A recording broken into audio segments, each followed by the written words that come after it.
decir, de un derecho que está amplio, que está genérico, vamos a ir encontrando cuál, silénciense, por favor. Por favor, se silencian. Aldana, te silencio. Ahí, después si necesitan.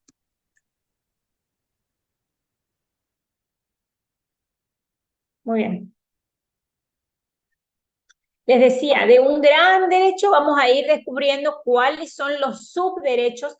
¿Para qué? Porque si yo conozco cuáles son los subderechos, voy a conocer específicamente cuáles son las responsabilidades de respeto, protección y garantía que tiene el Estado de cada uno de esos. Y uno de los ejemplos que trae este material, ustedes van a ver, enseguida lo vamos a mirar con detenimiento, pero es, si yo hablo del derecho a la salud en sentido amplio, en sentido específico o más particular, ¿qué puedo decir? El derecho a la salud reproductiva de las mujeres, el derecho a la salud reproductiva de los hombres, el derecho a, por ejemplo, las condiciones básicas de salud en los centros sanitarios.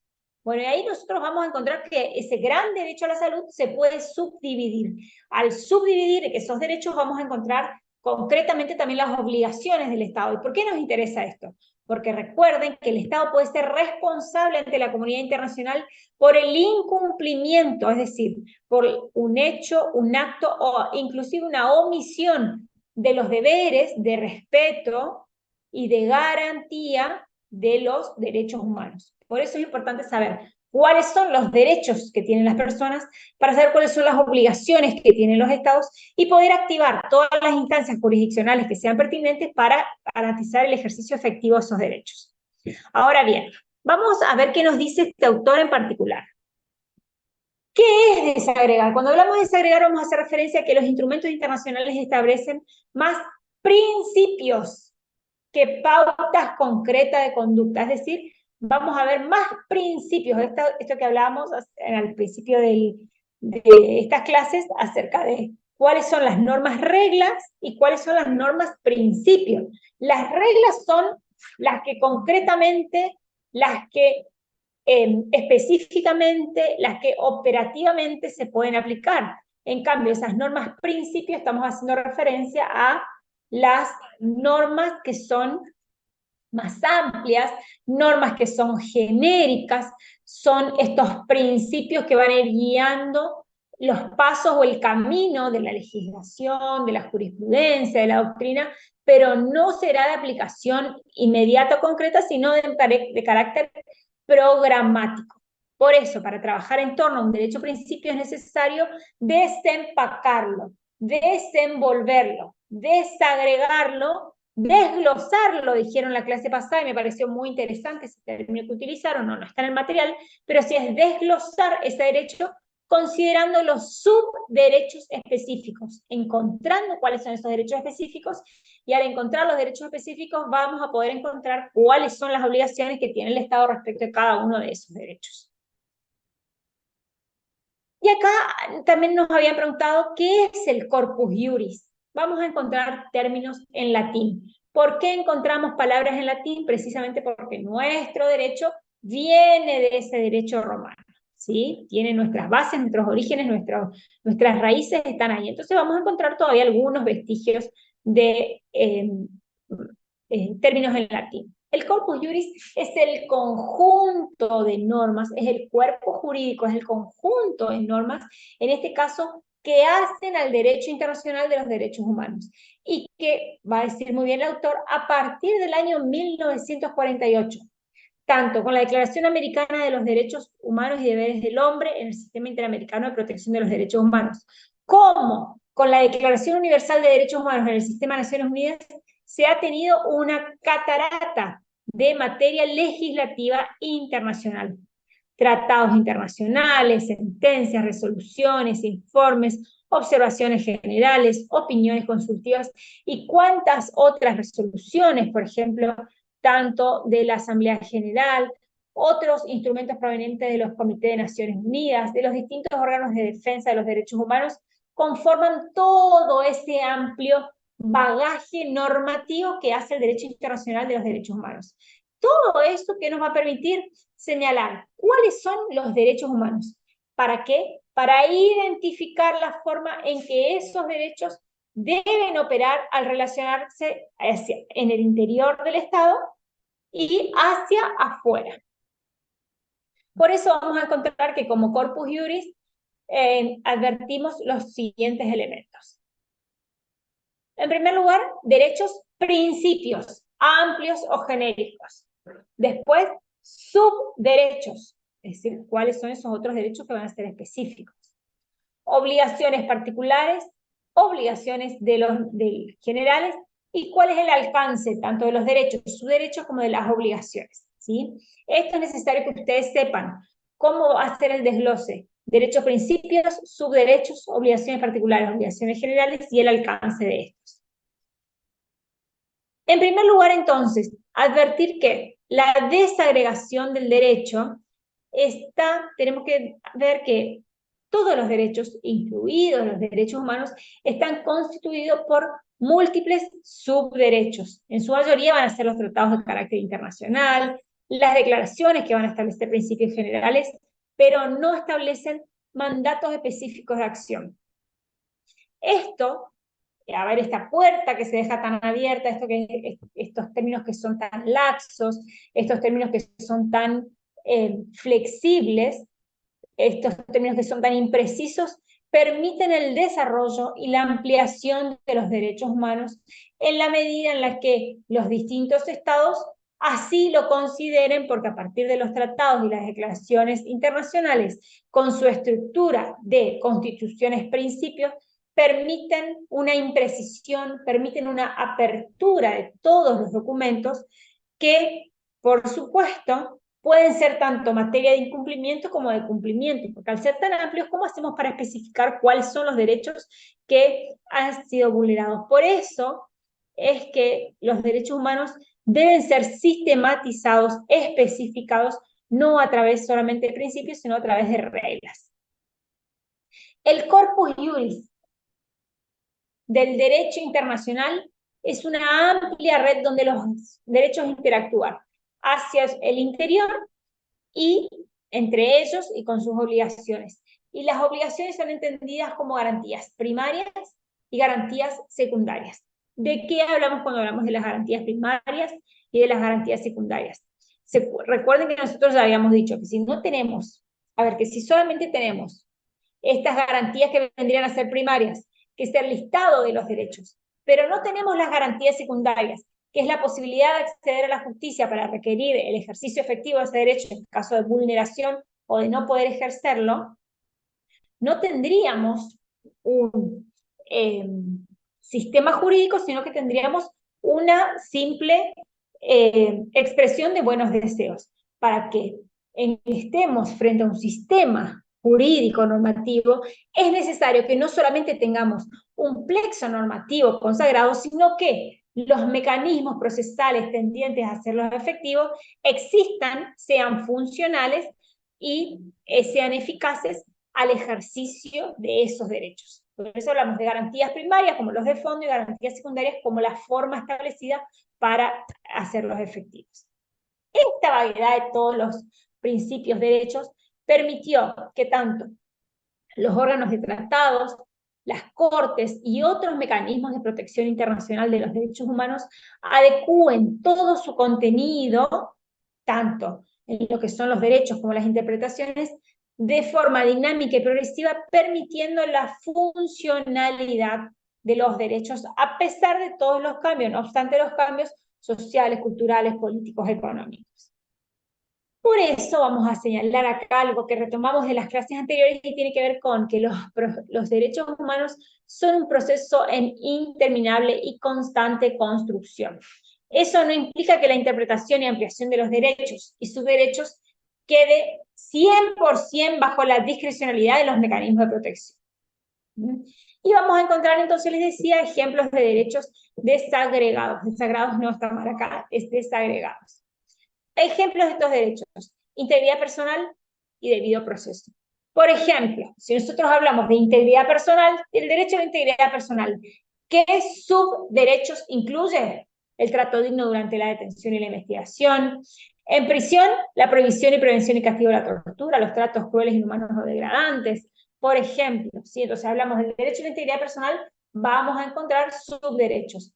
De la misma manera, si hablamos del derecho genérico al debido proceso, vamos a encontrar que dentro de este está el derecho a la defensa, el derecho a ser oído por un tribunal independiente, competente e imparcial, el principio de contradicción y de igualdad, el derecho a un plazo razonable, la presunción de inocencia, el derecho a contar con un traductor e intérprete.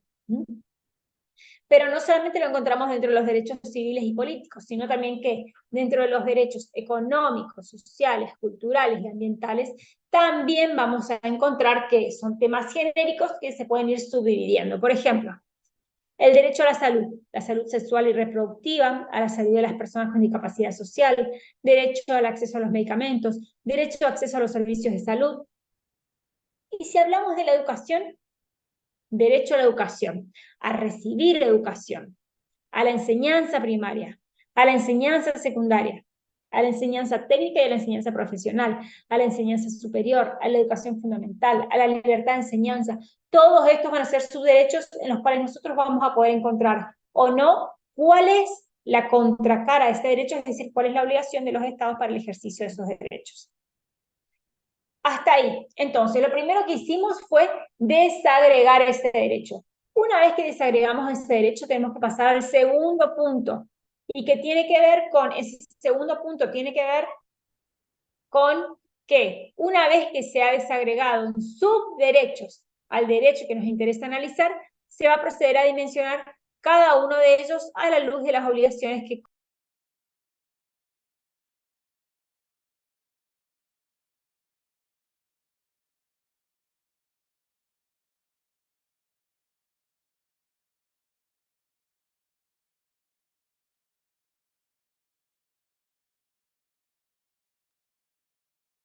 Entonces, de acuerdo con el derecho internacional de los derechos humanos, vamos a encontrar tres tipologías de obligaciones. Esto anoten porque esto es fundamental para el examen. Uno, obligaciones generales.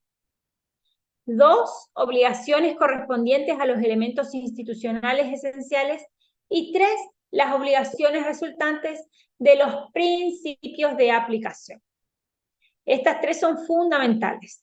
Obligaciones generales, obligaciones correspondientes a los elementos institucionales que ya vamos a ver en el próximo capítulo, y las obligaciones resultantes de los principios de aplicación.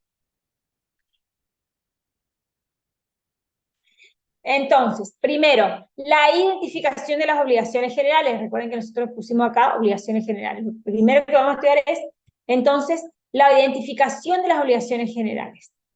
Que las obligaciones generales son las más comprensivas, las más abarcativas, y los subderechos deben leerse primero en relación con esas obligaciones generales, y solamente si es necesario se va a recurrir a las siguientes tipologías para controlar la conducta estatal. Y acá sí, vamos a encontrar distintas tipologías.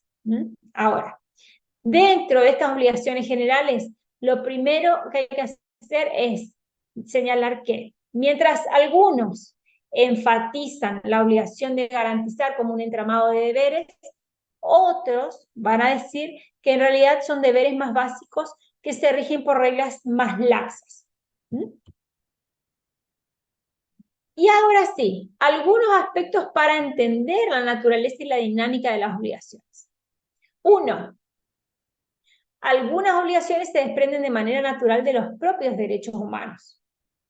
Y otras parecen estar ocultas en los derechos y es labor del intérprete desprender su sentido. ¿Sí? Es decir, por ejemplo, si nosotros vemos de manera natural los propios principios de los derechos humanos, por ejemplo, sin dudas es la prohibición de la tortura. Ninguna persona que sea detenida puede torturar. Eso va de suyo. Ahora, si nosotros pensamos que otro ejemplo es la cadena de custodia de una persona detenida con la finalidad de prevenir la tortura, en ese caso entonces vamos a advertir que es un poco más oculta y que será labor del intérprete desprender cuál es el sentido. Eso por un lado. Por otro lado, vamos a encontrar esta distinción clásica entre obligaciones de hacer y obligaciones de no hacer. Estas obligaciones de hacer y de no hacer, que están reguladas, tienen que ver con que cada uno de los derechos, sean civiles, políticos, económicos, sociales, culturales o ambientales, implican por parte del Estado acciones de hacer y acciones de no hacer. ¿Cómo es esto? Es decir, se van a definir como una obligación negativa cuando el Estado deba no hacer, por ejemplo, evitar una lesión, omisión, omite, o también de carácter positiva, es decir, cuando el Estado debe generar los mecanismos tendientes a hacer efectivos esos derechos. En tercer lugar, tenemos que entender que el objetivo que persigue la obligación en términos generales, esto es, si la obligación pretende mantener el nivel de disfrute de un derecho o mejorar la situación de ese derecho. Y para eso se debe considerar el momento de cumplimiento, si es una obligación de cumplimiento inmediato o es una obligación de cumplimiento progresivo. Entonces, vamos a encontrar acá, ¿sí? Respetar, proteger, garantizar y promover las obligaciones que encontramos en la Convención Americana de Derechos Humanos. Ahora, esa obligación tiene que ver con cuál es el objetivo respecto al derecho. En los dos primeros, fíjense, va a ser mantener, cuando habla de garantizar va a ser el de la realización y el de promover va a ser siempre mejorar. En primer lugar, entonces, vamos a ver estas obligaciones, respetar, proteger, garantizar y promover, las vamos a ver acá. Respetar es la obligación más inmediata y básica de los derechos humanos. ¿Qué significa con respetar? No interferir, no poner en peligro los derechos. Es una obligación que tiende a mantener el goce del derecho. Ninguno de los órganos que pertenece al Estado, en cualquiera de sus niveles, federal, local, municipal, independientemente de sus funciones, ejecutivo, legislativo o judicial, ninguno debe violentar los derechos humanos, ni por sus acciones, ni por sus omisiones. Y aunque la obligación está dirigida a todos los agentes estatales, también alcanza la conducta de los particulares. Entonces, la primera habíamos dicho, respetar. La segunda, proteger. ¿Qué es proteger? Esta es una obligación de los agentes estatales en el marco de sus respectivas funciones para crear el marco jurídico y la maquinaria institucional necesaria para prevenir las violaciones a los derechos humanos. En este caso, estamos frente a una conducta positiva del Estado, es decir, el Estado tiene que hacer y debe desplegar múltiples acciones con el objetivo de proteger a las personas de las interferencias que vienen de sus propios agentes y también de particulares. Muy bien, hasta acá. Garantizar, entonces habíamos hablado de respetar, proteger y vamos a garantizar. El objetivo de garantizar es no solamente mantener el disfrute del derecho, sino el de mejorarlo, inclusive restituir el Estado, la violación al Estado anterior o la vulneración de este derecho al Estado anterior. Esto es la restitución. Y se trata de una obligación que exige la conducta positiva del Estado, es decir, el Estado debe generar acciones o mecanismos tendientes a hacer efectivos esos derechos. Ya no es una mera omisión. Esto habíamos visto. Y por supuesto vamos a encontrar que decíamos respetar, proteger, garantizar y también promover. ¿Cuál es la promoción de esos derechos? Diseñar políticas que tiendan a la ciudadanización de los medios de comunicación y establecer todos los mecanismos necesarios para lograr la provisión de todo tipo de medicamentos a la población. Eso, según sea derecho a la libertad de expresión o derecho a la salud. Hasta acá quiero saber si tienen alguna duda, alguna pregunta, algún comentario.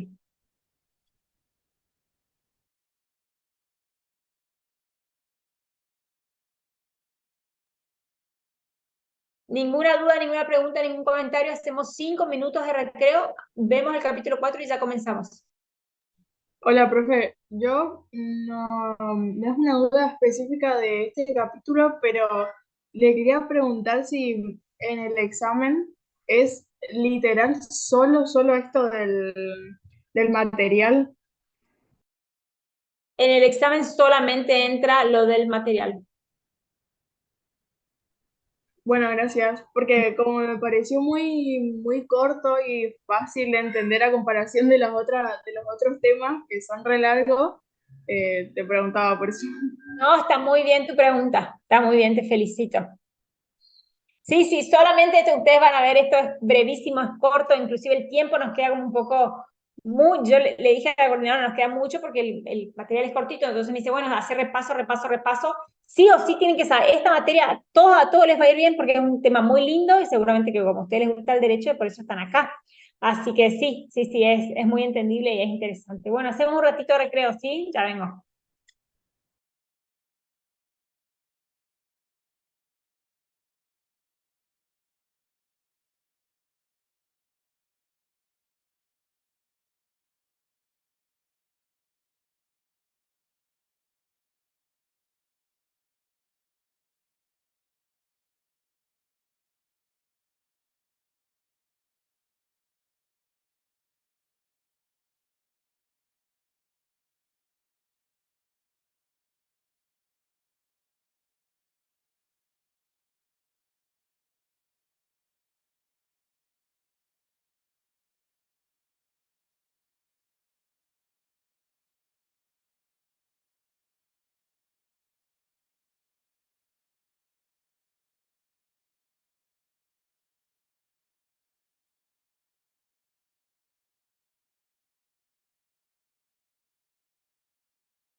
Bueno, vamos a seguir. Ahí los voy a silenciar porque sabéis que están hablando. Muy bien.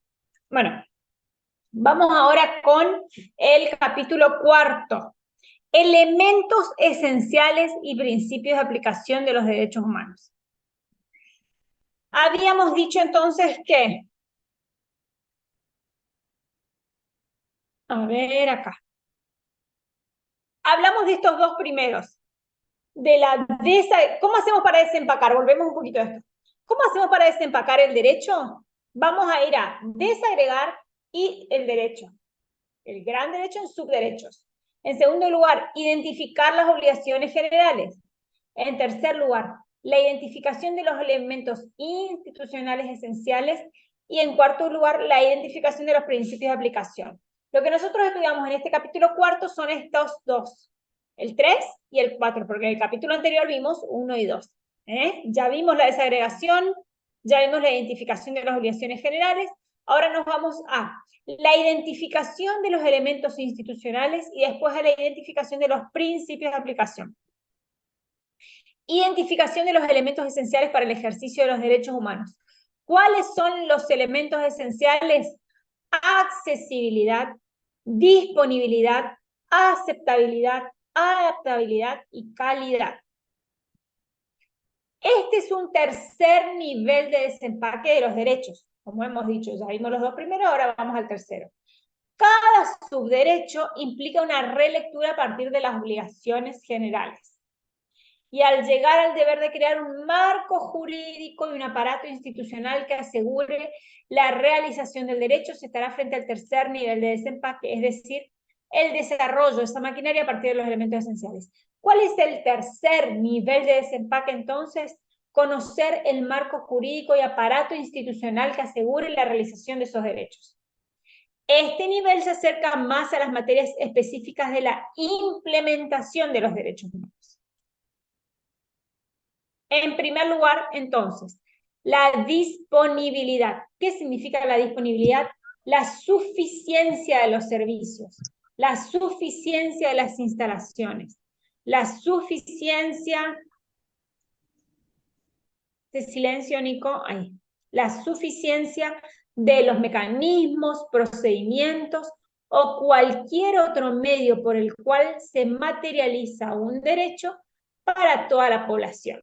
Por ejemplo, en materia de derecho a la salud, el Estado debe contar con un número suficiente de servicios públicos y de centros de atención, así como de programas que deberán incluir factores básicos de salud, agua potable, condiciones sanitarias adecuadas, entre otros. ¿Sí? Seguimos acá con nuestro ejemplo de derecho a la salud.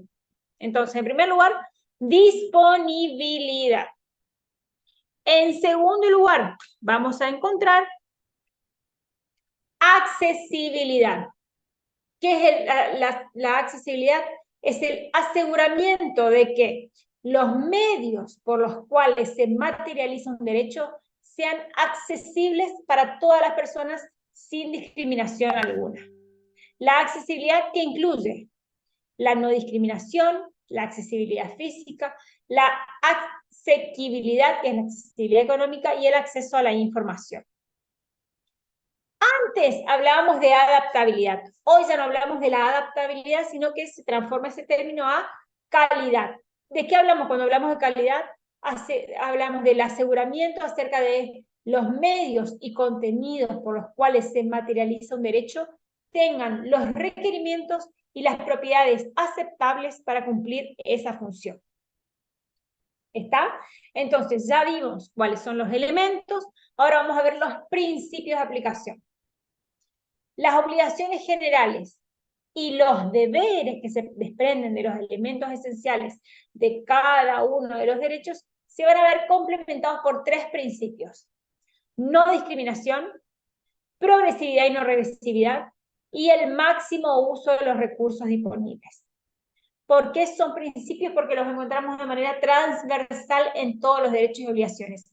Cada uno de los derechos, del que a ustedes se les ocurra, los que nosotros tenemos acá, por ejemplo, el derecho a la salud, tiene que ser sin discriminación, de manera progresiva y no regresiva, con el máximo uso de los recursos disponibles. Si vemos también todos los ejemplos que traen acá, libertad de expresión, tiene que ser con no discriminación, con progresividad y no regresividad, y con el máximo uso de los recursos disponibles. Del derecho a la dignidad, sin discriminación, con progresividad y no regresividad, y con el máximo uso de los recursos disponibles. Esto significa transversal. Estos principios van a compartir, o es decir, todos los derechos van a compartir en común, o van a tener en común estos principios de aplicación. Y por eso hablamos ya de un cuarto nivel de desempaque. En tanto a que constituyen como una especie de sensor acerca de la aplicación de todas las obligaciones estudiadas en el segundo nivel del capítulo 3 y en el tercer nivel del capítulo 4. Estos principios no se refieren al momento en el que surge la responsabilidad internacional. No es posterior, sino que es anterior. La forma en la que un derecho es implementado por el Estado. En primer lugar, principio de igualdad y no discriminación. Todos los derechos, incluidos los derechos humanos, se ven atravesados, se ven cubiertos por estos principios. Todos los derechos humanos y las propias obligaciones deben ser entendidos y realizados a la luz del principio de igualdad y no discriminación. Si se hace una distinción por motivo de sexo, raza, color, idioma, nacionalidad, nacimiento, cualquier otra condición, debe implementarse de acuerdo a una causa justificada. ¿Qué son las categorías sospechosas?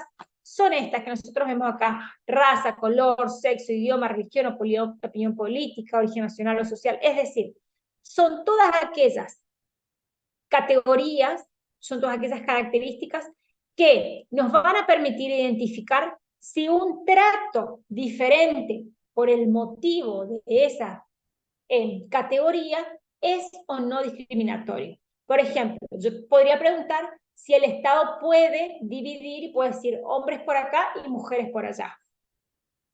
¿Podría el Estado decir hombres por acá y mujeres por allá? Porque estamos hablando de sin distinguir motivos de raza, color, sexo, idioma. ¿Qué les parece? Que no. Bueno, en principio, gracias por la participación, así sé que no estoy hablando sola. En principio nos parece que el Estado no debería realizar estas distinciones. Ahora, ¿qué pasa si yo les digo que hay cárceles para hombres y cárceles para mujeres? ¿Se está discriminando?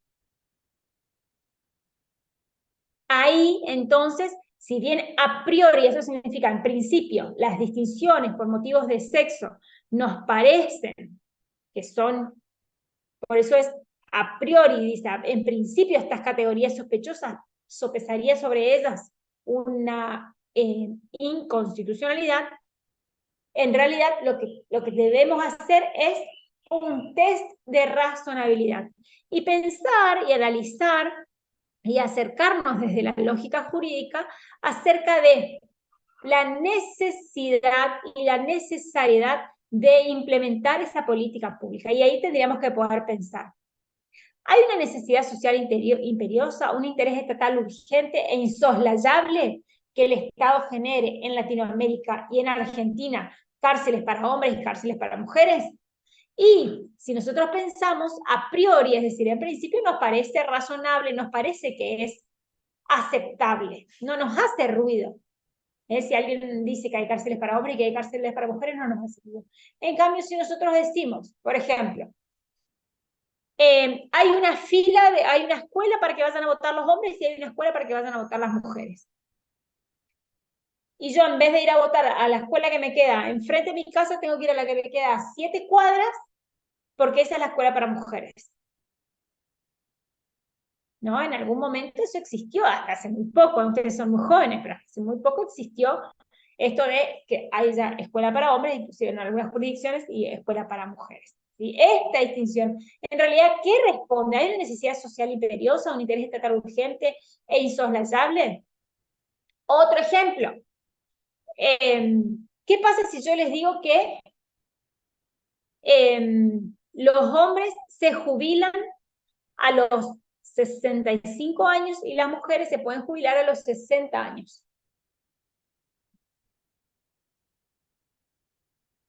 En nuestro país, ¿hay una distinción o hay una discriminación? ¿Hay una necesidad social imperiosa e insoslayable? ¿Qué pasa si yo les digo que hay una licencia por maternidad y hay una licencia diferente por paternidad? Es decir, nosotros vamos a encontrar siempre estas diferencias. La cuestión con esta diferencia no es que no se puede distinguir, sino que esas distinciones deben ser razonadas, deben ser justificadas, ¿sí? Tienen que estar, entonces, tienen que ser proporcionales los medios y los fines. Entonces, cualquier medida de implementación de derechos debe evitar hacer distinciones desfavorables. Con la finalidad de darle una plena efectividad al principio, es preciso contemplar las incidencias que las llamadas categorías sospechosas tienen con las que se pretenden implementar. ¿Está? Entonces, vamos a tener que tener información desagregada por criterios de sexo, etnia, de nivel socioeconómico, ámbito territorial. ¿Está? No todas las diferencias son discriminaciones. Hay diferencias que son distinciones, es decir, son razonables, están justificadas, son proporcionales e inclusive son necesarias. El segundo principio, progresividad y prohibición de regresividad. Hay obligaciones de cumplimiento inmediato y hay otras que implican una gradualidad para lograr su plena efectividad. Por eso hablamos de progresividad. Si bien el Estado debe, por ejemplo, respecto al derecho a la salud, vamos a encontrar que el Estado debe generar o debe garantizar el acceso a la salud de la población. No obstante estar garantizando esto, también debe continuar llevando adelante medidas progresivas para mejorar las condiciones de salud de su población. Y finalmente, el tercer principio que es transversal tiene que ver con el máximo uso de recursos disponibles. Y esto nosotros lo encontramos tanto en el artículo 26 de la Convención Americana de Derechos Humanos, como en el artículo 2 del Pacto Internacional de Derechos Civiles y Políticos, que hacen referencia a al máximo, a la máxima disponibilidad de los recursos disponibles hasta el máximo de los recursos de que se disponga. ¿Por qué? Porque uno de los problemas tiene que ver con la elección del derecho al que se asignará el recurso y la proporción que la realización de cada derecho debe ocupar del gasto público. ¿Esto qué significa? Hay una realidad y que nosotros vemos cuál es el interés del Estado cuando aprendemos a analizar la ley de presupuesto, que es una ley bastante complicada de analizar y de entender. Ahora, una vez que nosotros sabemos cuál es el gasto público que implica el recurso de ese derecho, es que vamos a saber cuál es el interés que tiene el Estado.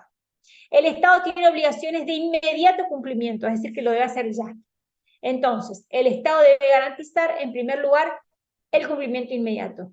Respecto al restante, los recursos se deben asignar de conformidad con la distinta planificación para atender el aseguramiento progresivo de todos los derechos. Y finalmente, hay algunas conclusiones que trae este material y que son interesantes acerca de la posibilidad de crear una teoría de las obligaciones del derecho internacional de los derechos humanos desde distintas miradas. Es elemental la teoría de las obligaciones para poder realizar una política pública con perspectiva de derechos humanos, para poder trabajar en torno al análisis de las violaciones de derechos humanos, para realizar diagnósticos, para construir indicadores, por mencionar solamente algunos de la cantidad de posibilidades y aplicaciones concretas que tiene la creación de una teoría general de las obligaciones del derecho internacional. Esta teoría de las obligaciones del derecho internacional de los derechos humanos es una metodología para llevar adelante otros mecanismos. En este caso podrían ser el acompañamiento de gestión, de diseño, gestión e implementación de políticas públicas, entre otros. Bueno, ¿alguna pregunta hasta acá respecto de las unidades 3 y 4? Si no hay ninguna pregunta, hasta acá la clase, y mañana lo que vamos a hacer es un repaso de las 4 unidades. Cuando yo les digo el repaso, o sea, que nosotros ya hemos hecho esto, yo les voy a preguntar o les voy a... mi idea es que ustedes, si bien yo les voy a preguntar a ustedes, la idea es que ustedes puedan preguntar puntualmente cuáles son las cosas que no han entendido, qué es lo que no tienen. Sí, el 16 sí hay clases. El 16, yo entiendo que la clase del 16, ahí vamos a estar todos los profesores de manera presencial, así que es necesario que ustedes vayan ahí sí con todas las dudas, con el material. Les dije que quiero ver sus materiales marcados, así que voy a ir a mirar a ver qué tienen. Y sí vamos a tener clases el 16. Pero antes del 16 nos encontramos mañana, 5 de diciembre a las 7 de la tarde, con todo el material leído y con las preguntas que ustedes tengan para hacer, porque la clase se va a dictar a partir de las preguntas que ustedes tienen. ¿Sí? Profesora, una pregunta. Sí. Sí, buenas tardes, mi nombre es Hugo Acevedo, yo la verdad que me estoy incorporando al grupo. Bueno, con respecto a todos los derechos que usted decía, yo había leído en alguna oportunidad que el tema de la conectividad, por ejemplo, es un derecho que fue consagrado a nivel de UNESCO, la conectividad en cuanto a la... Derecho humano, sí. Derecho humano, eso. Y bueno, la aplicación de ese concepto, digamos, de ese principio, así, por este organismo internacional, ¿cómo se hace la bajada acá a nivel de país? O sea, con el gobierno que estábamos, digamos, tenía por ahí una apertura en este sentido, pero tengo entendido que hubo un fallo ahora de la Corte que había presentado la empresa Telecom, justamente era porque se había declarado como bien público, creo que el tema de la conectividad, entonces estaba limitado el aumento. Entonces, estaba regulado, controlado. Pero tengo entendido que la corte o un juzgado ahora declaró como que no es así y es como que le permite a la empresa poder ajustar el costo. O sea, mi pregunta es, este derecho, digamos, a la conectividad, cómo se baja así a nivel país? Bueno, en primer lugar, reiterarles que las preguntas que son ajenas a este cuadernillo se las voy a contestar desde un punto de vista objetivo, no desde mi posición. ¿Está? Porque no corresponde, porque por una cuestión de respeto hacia ustedes que están estudiando, necesitan tener una mirada objetiva. ¿Sí? Así que, en primer lugar, desde el punto de vista desde la legislación.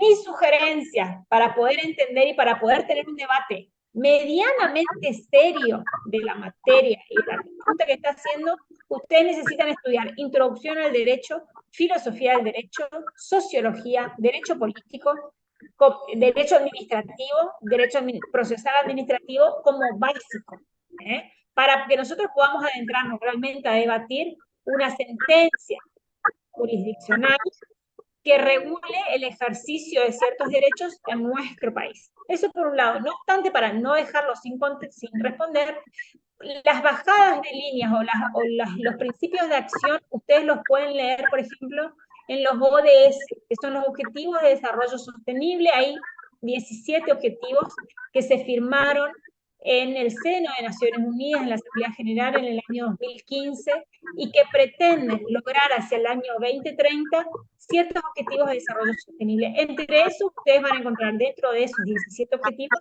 diferentes, que son varios de ellos de carácter transversal y que incluyen, por supuesto, a la conectividad como un derecho humano, y que cómo se aplica ustedes lo van a encontrar a través de de las propuestas de indicadores que tienen alrededor de, si mal no recuerdo, son 167 metas dentro de cada uno de estos objetivos. Nosotros entre todos los objetivos tenemos 167 metas y cada una de esas va a tener distintos indicadores. Y les sugiero que puedan ir a leer ese material y cómo nuestro país está receptando los objetivos de desarrollo sostenible hacia el interior. Bien, gracias. Bueno, gracias a usted.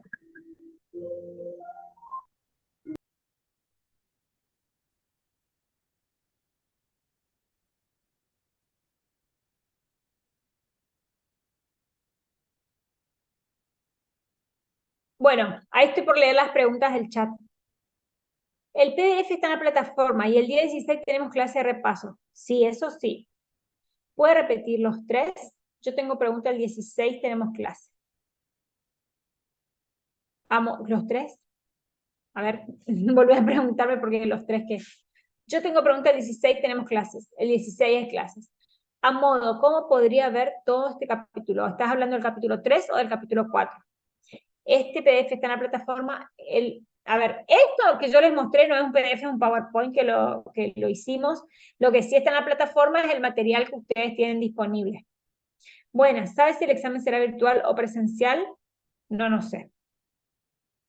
Luciano dice es virtual. ¿Tienen algún grupo de WhatsApp? No sé, yo no estoy en ningún grupo de WhatsApp de ingresantes. Mi duda es si también tenemos que estudiar los autores como los de la teoría jurídica. Sí, tienen que estudiar los autores como los de la teoría jurídica, aparte de la teoría. ¿Qué autores sostienen qué posición? ¿Alguno va a Corrientes el 16 de la clase? ¿O estoy mal informada? La clase el 16 es de manera presencial. Les sugerimos que puedan ir porque vamos a estar todos los profes tratando de responder sus dudas y sus inquietudes. ¿El 16 hay clase presencial de repaso? Sí, el 16 hay clase presencial de repaso. Perdón, no tengo internet, depende. Reo en la cárcel, bueno. Una pregunta, por favor, sí, decime. Una pregunta, profesora, el 16 tenemos presencial, sí. Tengo preguntas si el 16 tenemos clase. ¿A qué hora? Desconozco la hora. Podría aclarar lo que sería derecho histórico. Puede pasar por el correo del PDF, podrían subir este PowerPoint a la hora virtual. Yo creo que sí. Yo recién estoy en el módulo de la reconstrucción de la democracia argentina. Yo no tengo problema en pasar el PowerPoint, pero a mí me gustaría que ustedes puedan estudiar del material que no es mucho. No, ningún problema de poder pasarles el PowerPoint. Voy a mandar a la coordinación para que lo suban al aula, ningún problema. Voy a arreglar algunas cosas que hoy decía, en vez de decir desagregado, decía desagrado, por ejemplo. Cosa que se ve que como es esto, el lector automáticamente me va cambiando. Así que eso. Bueno, vamos a hablar acerca de una pregunta que hicieron específicamente a Ailén. ¿Podría hablar, aclarecer lo que sería derecho histórico? Tenemos 4 teorías respecto a la naturaleza jurídica de los derechos humanos, es decir, los fundamentos de los derechos humanos. Encontramos derecho natural, derecho moral, ¿se acuerdan? Derecho positivo, y la teoría historicista. Entiendo que por ahí va. Y esta cuarta teoría, que es la que Ailén está haciendo preguntas, son los derechos humanos desde el punto de vista histórico, ¿sí? Desde el punto de vista histórico, los derechos humanos ya no son concebidos como un derecho natural, es decir, que todos los derechos nos corresponden a todas las personas por el solo hecho de ser tal, e inclusive tampoco como un derecho moral en el que tenemos que, toda la sociedad tiene que compartir los mismos valores, y tampoco desde el punto de vista del derecho positivo, donde se establecen que todos los derechos, incluidos los derechos humanos, deben ser posteriores a la existencia del Estado, y el Estado los debe reconocer para su existencia. ¿Qué dice la teoría historicista? Que no es una teoría ecléctica, no es que está en el medio, sino que es una teoría que es otra teoría que trae hacia la evolución de los conceptos de estos derechos humanos, y tiene que ver con, la teoría histórica va a decir, en realidad los derechos humanos son producto de la construcción cultural. Si los derechos humanos existen, es porque las personas físicas han creado a esa institución de derechos humanos, han regulado, ¿sí? Va a decir, los derechos humanos existen en tanto existe una cultura. Y la teoría histórica nos va a permitir observar el proceso de creación, es decir, piensen en una línea histórica de tiempo, es decir, la teoría historicista va a ir mirando la aparición de cada uno de los derechos y cuál es el impacto que ha tenido en la cultura, en la historia, en la sociedad, en las personas, la generación o el reconocimiento de esos derechos y cómo ha ido evolucionando. Eso nos permite observar la teoría historicista. No sé, Ailén, si te contesté. Muy, muy breve. Me pasa IVA correo electrónico. ¿Podría repetir cuando hay clases presenciales? La clase presencial es el sábado 16 de diciembre, no sé a qué hora. Pero eso toda la coordinación. Gracias, Ailén. Sábado 16. ¿Puede pasar su PowerPoint? Sí, tanto les gustó este PowerPoint. Bueno, les prometo, lo arreglo y ustedes me escriben y yo les paso. Sí, no hay problema. No sé si se puede pasar acá por el chat. Bueno, ¿alguna otra duda o alguna pregunta? Voy a arreglar el PowerPoint antes de pasárselo, porque hay palabras que están mal, hay algunos espacios que no están bien y que lo voy a hacer como para que tengan algo más o menos decente. De todas maneras, ustedes me preguntan a mí de dónde tienen que estudiar y yo les voy a decir que del PowerPoint no tienen que estudiar. Tienen que estudiar desde el material. Voy marcando Hola, desde el concepto. Muy bien. hola, profe. Hola, ¿cómo estás? Yo también soy nueva, o sea, hace poco me incorporé. Yo Bueno, bien. quisiera saber si se sabe aproximadamente cuándo vendría a ser el examen para ver. Sí, te cuento, el examen es el año que viene. Les cuento, Sí, para todos los sí, que se están recién incorporando. Nosotros solamente espera porque estoy leyendo, dice, hay un grupo de ingresantes que podría pasar el PDF por ahí. Sí, podría, pero yo no estoy en ningún grupo, ya les dije. Bueno, vuelvo, entonces. Te cuento. El año que viene, ustedes van a tener que presentarse en la facultad seguramente la última semana de enero. En la última semana de enero se hace el cursillo. ¿Qué significa este cursillo? Esta instancia nivelatoria. Ustedes se van, hacemos, no sé, la verdad es que desconozco si se va a hacer de manera presencial o de manera virtual, ¿sí? Pero ustedes van a tener que estar sí o sí de manera obligatoria en la instancia que se va a dictar el cursillo. Esta instancia nivelatoria tiene que estar de manera obligatoria, puede ser virtual o puede ser presencial. Desconozco cuál es la modalidad que se va a hacer este año. Y después van a rendir. Es decir, que el año que viene pueden volver a preguntar, pueden volver a consultar, pueden volver a hacer estas preguntas. Así que el examen es sí o sí el año que viene. Los exámenes se dan las clases primero durante la última semana de enero y después los primeros días de febrero son las evaluaciones. Pero nadie se puede presentar a la evaluación si no fue primero a la instancia nivelatoria. Dice, anoche me incorporé, así que me podría decir de dónde puedo descargar el material de estudio. Gracias. Está en grupo de ingreso el PDF de los 4 temas. Le podrán pasar a la compañera que recién, o al compañero, no sé, que se incorporó recién, cuál es el link para poder inscribirse, para poder ingresar al campus virtual. Les cuento a todos los que ingresaron recién, les voy a compartir pantalla. Les voy a mostrar que ustedes tienen un aula virtual, ¿sí? Donde pueden entrar a mirar. Ahí ya les van a pasar el link para que ustedes puedan ver. Bueno, ustedes tienen que entrar a campusderecho.com, entran acá a ingresantes, campusderecho.com, ingresantes, y acá clase preparatoria ingreso 2024. Ahí les va a pedir el nombre de usuario y su contraseña. El nombre de usuario y contraseña es el número de DNI de ustedes sin puntos. Y después tienen acá la bienvenida y van a tener el código académico que regula los derechos y las obligaciones tanto de toda la comunidad académica, de estudiantes, docentes y no docentes, un foro de dudas y consultas. Si quieren preguntar algo, acá van a poder hacer las preguntas y se les va a contestar. Algunos enlaces que a ustedes les puede interesar. La bibliografía, y es acá que ustedes le llaman el material de estudio, ¿sí? Lectura y comprensión del texto, contexto y economía política, derecho y organización jurídica y elementos de lógica. Lo que ustedes rinden son estos 3, contexto histórico y economía, derecho y organización jurídica y elementos de lógica, ¿sí? Estos 3 módulos van a rendir, porque lectura y comprensión de textos universitarios les sirven, no para rendir, sino para saber cómo estudiar, cómo llevar adelante sus clases, ¿sí? Videos de clases, ustedes van a encontrar acá, que ya está habilitado. El módulo de contexto histórico y economía política de la democracia argentina ya está habilitado. Fíjense, ustedes ingresan ahí, módulo, y ahí tienen todas las clases grabadas. ¿Vieron? Lo mismo va a pasar con estas clases de Derecho y Organización Jurídica del Estado. Acá tienen el cronograma. Fíjense. Clase presencial de repaso y consulta, 16 de diciembre de 9 a 13 horas en el campus. ¿Está? Dice Derecho y Organización Jurídica, bueno, era hasta el 2 de diciembre, pero nosotros como no pudimos dar clase la semana pasada porque yo estaba sin internet, fue un desastre, lo hacemos esta semana, ¿sí? Hoy y mañana, y con eso terminan nuestras clases. Y sí, nos volvemos a encontrar el 16 de diciembre de 9 a 13 horas.